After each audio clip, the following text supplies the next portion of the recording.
현존 최강 전투기라 불리며 너무 성능이 좋아서 외계인 침공 때나 써야 한다는 F-22가 퇴역의 길로 가고 있습니다. 미 공군은 최근 F-22 랩터의 퇴역을 기정사실화했습니다. 찰스 브라운 미국 공군 참모총장은 지난 10일 화상으로 진행된 맥 앨리스 컨퍼런스에 참석해 향후 미 공군의 전투기 구성을 언급하면서 랩터를 배제했습니다. 브라운 총장은 현재 우리는 7개 기종의 전투기를 보유하고 있지만 앞으로 4개로 줄일 것이라고 밝혔습니다. 그러면서 앞으로 F-35가 주춧돌이 될 것이라며 F-15EX와 F-16이 F-21을 대체할 차세대 전투기라고 말했습니다. 이미 너무 비싼 생산비에 운영비도 천문학적으로 들어서 F-22는 골칫거리가 되어왔지만 공식적으로 퇴역시키겠다는 소식에 지금 한국과 일본은 시비가 완전히 엇갈리고 있습니다. 일본은 이 소식에 경악을 넘어 충격이 휩싸일 수밖에 없는 상황이 되고 있습니다. 일본은 차세대 전투기 F-3을 만들겠다고 하면서 F-22에 버금가는 무시무시한 전투기를 계획했습니다. 반면 한국은 4.5세대의 전투기를 만들어서 저렴하면서도 기동성이 높은 전투기를 만들겠다고 했습니다. 하지만 결국 F-22가 퇴역하게 되면서 지금 일본이 선택한 길이 틀렸음이 입증되고 있습니다. 일본은 2007년 아베 총리가 2006년 북한의 핵실험을 빌미삼아 F-22 100대를 구매하겠다면서 미국의 로비를 시작했습니다. 이는 동북아에 엄청난 파장을 불렀는데 중국과 러시아가 일제히 경악했고 한국도 반대했습니다. 당시 F-22에 대항할 수 있는 전투기가 없을 정도로 강력했기 때문입니다.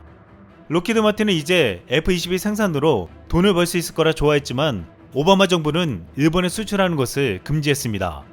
미국은 F-22는 너무 세니 일본을 비롯한 동맹국들은 F-35에 만족하라는 시기였습니다. 그러자 일본은 F-22의 성능에 필적할 만한 일본판 랩터를 만들겠다며 F-3 전투기를 개발하겠다고 천명했습니다. 사실상 일본은 이런 전투기를 만들려는 목적도 있었지만 F-22 전투기를 팔지 않으면 우리가 만들겠다고 엄포를 놓은 것입니다. 또한 일본은 자체 전투기가 개발되면 미국은 주요 전투기 구매 고객을 잃게 될 것이라며 압박 전술을 썼습니다. 하지만 미국은 또다시 수출 금지법을 통과시켜버렸고 일본 방위성은 분을 사귀며 이를 악물고 F-3을 개발했습니다. 실제로 일본은 주력한 결과 F-3 전투기 개발을 위한 관련 기술 연구에서 상당한 진척을 보였습니다. 미 해군의 주력 전투기 슈퍼호넷에 탑재된 레이더보다 더 좋은 레이더를 만들었고 스텔스 기능까지 개발했습니다. 여기 일본의 F-22에 약간 못 미치지만 강력한 추력과 성능을 가진 엔진까지 개발에 넣겠다고 했습니다. 일본 내에서 이런 개발을 예상하고 만든 F-3의 예상 성능은 놀랍게도 세계 최강의 전투기 F-22와 비슷했습니다. 여기에는 오랜 기간 동안 많은 예산과 인력이 투입되었고 계획대로 나오기만 한다면 아시아에서는 어떤 전투기도 범접할 수 없는 수준의 괴물 전투기가 될 예정이었습니다. 만약 이 전투기가 나온다면 우리 공군과 해군도 큰 위협이 될 것이 뻔했습니다. 그런데 2018년 일본은 F-3 스텔기 개발을 사실상 중단할 수밖에 없었습니다. 그 이유는 바로 미국도 포기하게 만든 천문학적인 비용 때문이었습니다.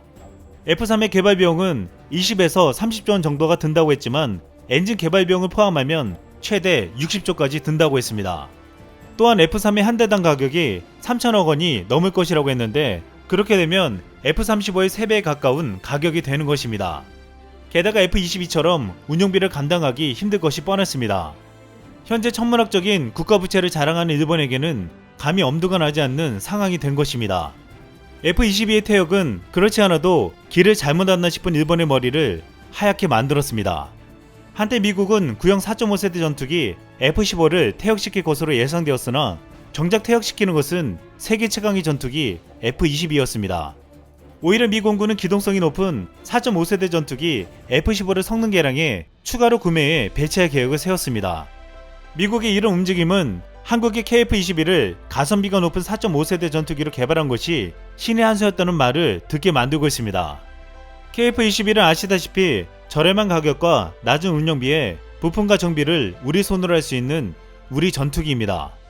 최근 한 군사 전문가는 우리가 왜 그토록 국산 전투기를 개발하고자 했느냐는 질문에 가장 중요한 이유는 전투기의 가격이 기하급수적으로 증가하고 있기 때문이라고 했습니다.